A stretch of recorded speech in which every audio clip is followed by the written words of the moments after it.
Physics के अंदर chapter number 7 चल रहा था अपना। कल की क्लास में पढ़ा था एम्पियर का नियम। आज का टॉपिक रहेगा एम्पियर के नियम के अनुप्रयोग। आज टॉपिक रहेगा एम्पियर के नियम के अनुप्रयोग। तो पहला जो अनुप्रयोग है वो है अनंत लंबाई के धारावाही चालक तारे कारण चुंबकीय क्षेत्र।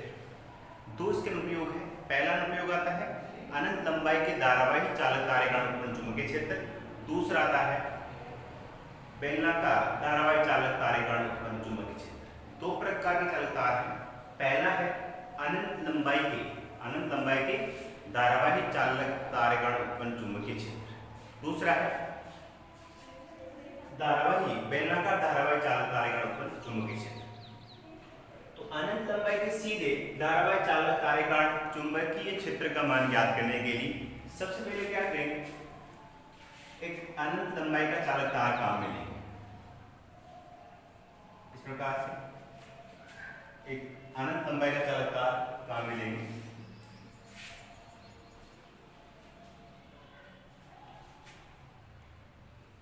एक चालक तार और इसके ऊपर और नीचे ऐसे कुछ डैश डैश डैश बना देंगे। उससे क्या हो जाएगा, ये चालक तार अनंत लंबाई का हो जाएगा। और इस अनंत लंबाई के चालक तार में कैपिटल आई धारा प्रवाहित हो रही। कैपिटल आई धारा प्रवाहित हो रही। अनंत लंबाई के चालक तार है सीधा धारा चालक तार जिसमें केवल आई धारा प्रवाहित हो रही।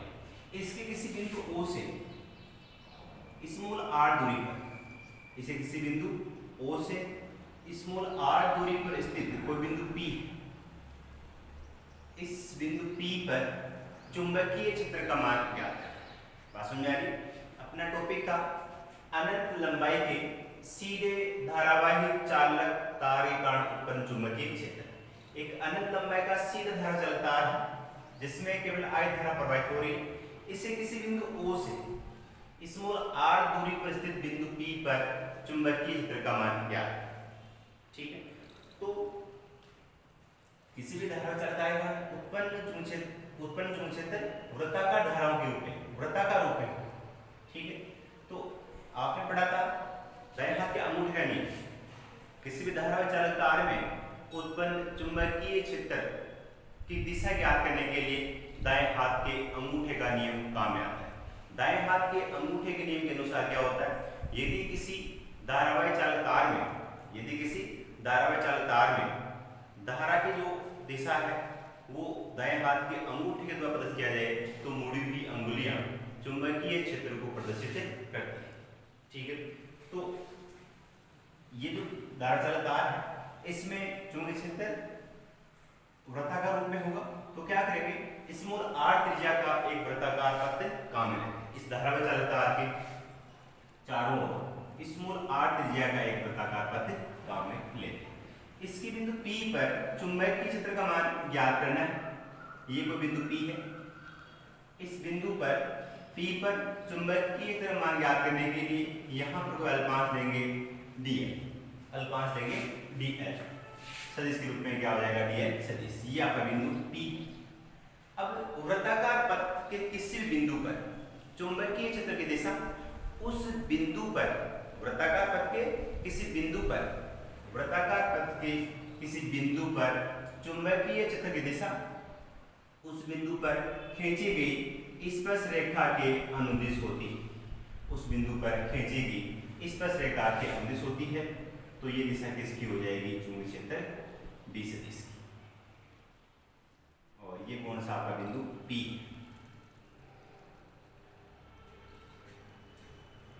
ये बिंदु P। इस बिंदु P पर चुंबकीय क्षेत्र का मान ज्ञात करना है और इस पर चुंबकीय दिशा इस बिंदु पर खींची गई स्पर्श रेखा के अनुदिश। ठीक है, इसके अलावा इस वृत्ताकार पथ के प्रत्येक बिंदु की इसके धारा चालक तार से दूरी समान है। तो प्रत्येक बिंदु पर चुंबकीय क्षेत्र का परिमाण भी एक समान है। अल्पांश दिशा इधर है और जो चुंबकीय क्षेत्र है दूसरे इधर है। इसका मतलब दोनों में कोण का मान क्या होगा, 0 डिग्री। B सदिश और dl सदिश है उसमें कोण का मान क्या होगा, 0 डिग्री। क्या बी सदिश तथा डीएल सदिश के मध्य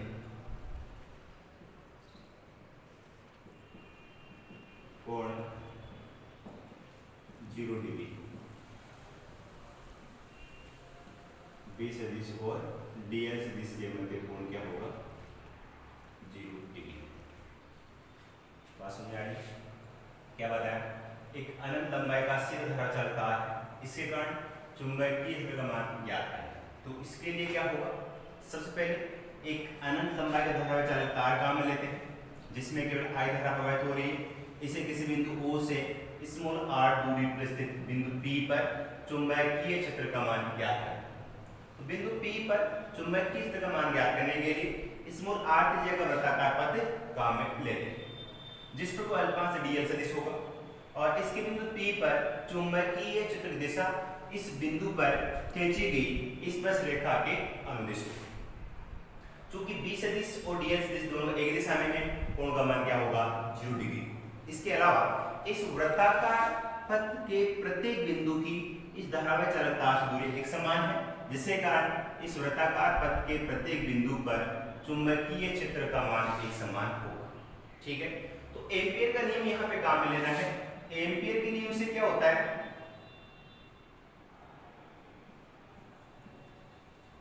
एम्पीयर नियम से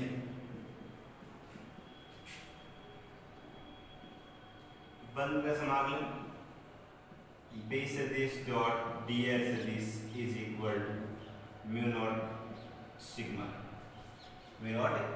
I। यहाँ डॉट का मतलब दो सदिशों का अदिश गुणनफल है, और डॉट में क्या आता है? cos theta. आपने पढ़ा था A सदिश डॉट B सदिश is equal to AB cos theta. दो सदिशों का अदिश गुणनफल उन दोनों सदिशों के परिमाण और उनके मध्य कोण के कोज्या के गुणनफल के बराबर होता है। तो यहाँ पे क्या बन जाएगा? बंद पृष्ठ का समाकलन, ये समाकलन है, या गुणा लगा हुआ, इसका मतलब क्या है? बंद पृष्ठ का समाकलन BDL cos थीटा, थीटा का मान क्या है? 0 degree. BDL cos 0 is equal to mu naught sigma I। Sigma I क्या है? बंद पृष्ठ के द्वारा परिबद्ध धाराओं का योग। जो भी धाराएं हैं उनका योग करना है। इसमें से धारा I प्रवाहित हो रही है, तो सिग्मा I का मान क्या हो जाएगा? ठीक है बात। B बाहर ले लेंगे, समाकलन DL cos 0 वैल्यू क्या होती है? 1 इनटू म्यू नॉट I। बंद पृष्ठ का समाकलन DL क्या है? बंद पृष्ठ समाकलन DL किसका मान है?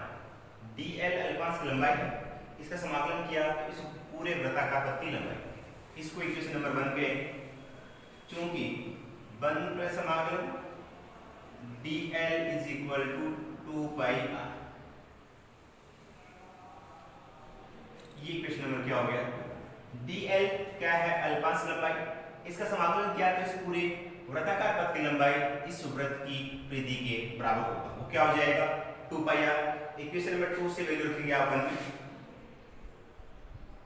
2 से 1 में, तो इक्वेशन क्या बन जाएगी? B। बंद पृष्ठ समाकलन DL की वैल्यू क्या है? 2 पाई r। इसको यहां रखेंगे, 2 pi r is equal to mu naught I। तो बन जाएगा B is equal to mu naught I। 2 pi r multiply में है, डिवाइड हो जाएगा, B equal to mu naught I upon 2 pi r। Equation number 4 आ गया। तो ये किसका मान हो गया? इस अनंत लंबाई के धारावाही चालक तारे का उत्पन्न चुंबकीय क्षेत्र का, अनंत लंबाई के धारावाही चालक तारे का उत्पन्न चुंबकीय क्षेत्र का मान B equal to mu naught I upon 2 pi r, जहां पर B चुंबकीय क्षेत्र, म्यू नॉट निर्वात की चुंबकशीलता। इसकी वैल्यू क्या होती है? Mu naught is equal 4 pi into 10 power minus 7, और I क्या है? धारावाही चालक तार से प्रवाहित धारा। R क्या है? इस धारावाही चालक तार की बिंदु P से दूरी। ठीक है, तो ये अपना एक अनंत लंबाई के धारावाही चालक तारे कारण उत्पन्न चुंबकीय क्षेत्र का मान है। ठीक है, इसके बाद में इस समीकरण से स्पष्ट है, समीकरण 3 से स्पष्ट है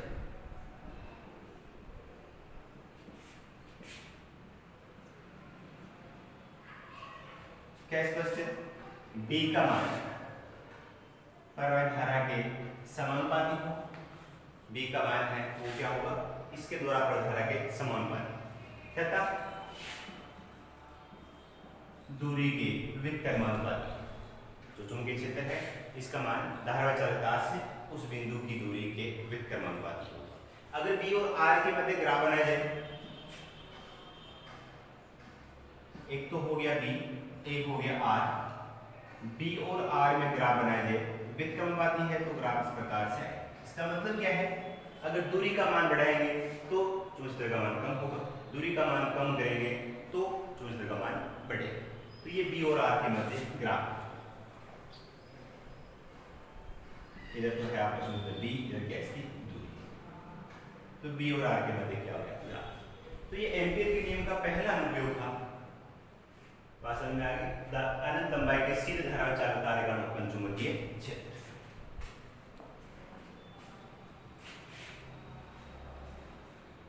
बेसिकली जो एम्पीयर का नियम है इसके दो उपयोग हैं। पहला तो आता है अनंत लंबाई के धारावाही चालक तारेगण उत्पन्न चुंबकीय क्षेत्र, दूसरा लंबे बेलनाकार धारावाही चालक तारेगण चुंबकीय क्षेत्र। सीधे धारा तारेगण ज्ञात करना है, दूसरा बेलनाकार धारावाही चालक तारेगण ज्ञात करना है। एक बार मैं रिपीट कर रहा हूं।